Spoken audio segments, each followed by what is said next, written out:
Hi, once more. This is Prince Jaffa Sani on our Kubernetes end-to-end series with Hilltop Consultancy. We did our first video on general information and introduction into Kubernetes, and another on how to create an EKS cluster on AWS. Please, if you not watch those videos, you can start from there and watch our video. Today, we are going to be learning how to connect to an EKS cluster on the command line interface. So please make sure to stay tuned. And if you haven't liked or subscribed, please like or subscribe to the video while you get notifications for our upcoming videos. So on the last video, we had our EKS cluster created. And just to have an overview, this is the running cluster and some metadata about the cluster. These are the ports that are deployed. Default port in the kube system namespace.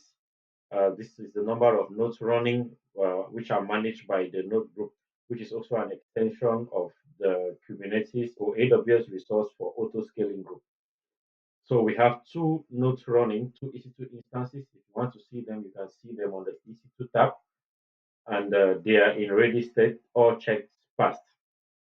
So to connect to our EKS cluster using the Kubernetes API, there are two prerequisites to connect. First, you need a terminal, and I have a terminal here. So we have a terminal. We need a terminal like this to be able to connect to our cluster. And to have your terminal, you need to use either POTI, Git Bash, or any command line interface that you use to in connecting. The second most important thing is you need to install AWS CLI to be able to run AWS commands. So to install AWS CLI, it's pretty straightforward and easy. If you come to this page, I'll put it in the description. You can pick it from the description from AWS documentation. These are the steps to connect to install AWS CLI on Windows, on Mac OS, and on Windows. It's pretty easy to open your terminal as admin, and then you run the following commands, and then you have AWS CLI installed. So if you want to check if we have AWS CLI installed on our own terminal, we simply copy this command and we run the command on our terminal to see if we have AWS CLI installed. Good, we have our AWS CLI installed. The second thing you need to be able to work with Kubernetes is you need to also install kubectl on your system. So you need to have kubectl running. And the steps to install kubectl as well are also pretty easy. You can find them on the Kubernetes documentation on how to install kubectl binary on your Windows. So these are the steps to install kubectl binaries on your Windows. First, you need to download the kubectl binary. You make it in executable mode and you follow the command, these three steps, then you have your kubectl installed. So let's check if we have our kubectl installed on our Windows system. So I'll check if I have kubectl installed. I just want to display the output in YAML format. So we have kubectl installed in our system. So since we have kubectl installed in our system, we are going to go ahead to find out how exactly to connect to our Kubernetes cluster. So how to connect to the Kubernetes cluster, we'll go back to the AWS or Kubernetes documentation and find out exactly how to connect to the Kubernetes cluster. So,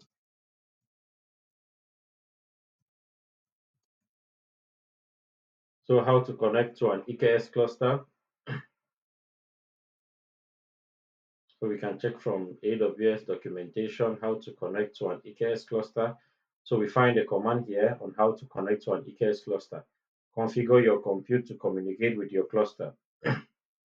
So we run this command, create or update the kubeconfig file to for your cluster. Replace region code with your region and cluster name with the name of your cluster. So this is the command to connect to an EKS cluster. So we're going to try to use this command. We'll find out what region we're using and the name of our cluster. So these are the two things to replace. So on our terminal, we need to check the name of our cluster and the region. So we're using US West 1, and the name of our Kubernetes cluster is EKS Hilltop Prod. So US West 1 and EKS Hilltop Prod. Those are the two things we need. So the command will be AWS EKS update kubeconfig, region, and our region is US East 1,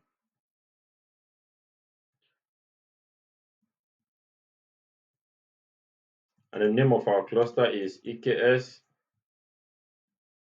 Hilltop Prod. EKS Hilltop Prod US East 1.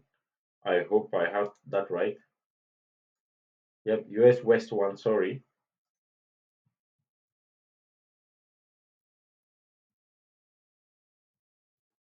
US West 1 and EKS Hilltop Prod. So this should do it.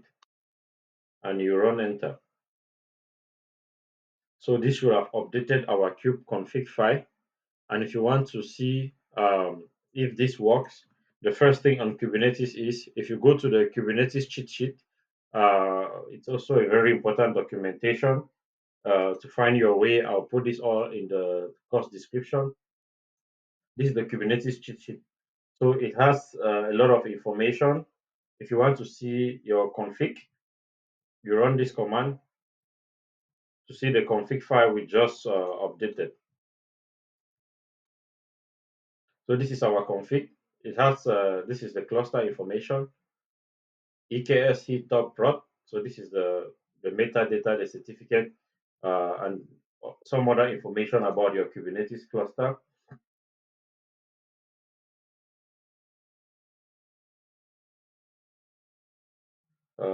We want to view the certificate. I mean, you can play around this.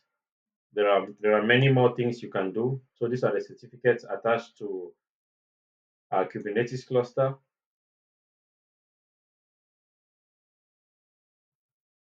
So there are so many other things. If you want to get some other details about the name of your cluster, this is the name of our cluster and the region. So there are so many things to play around when it comes to the Kubernetes documentation. I guess it's a very, very elaborate documentation. There are so many things you can do about getting your config file. Okay, so with that, we are connected to our Kubernetes cluster. And how do I know I'm connected to the cluster? I could list a few things: kubectl, get nodes. You might not have K working for you, but you can set aliases. So this is how I got aliases. You can set aliases in your system like this. You have a couple of aliases that you can set.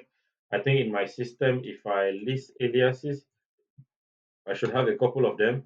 So I have all of these aliases in my system. So you can set yours as well.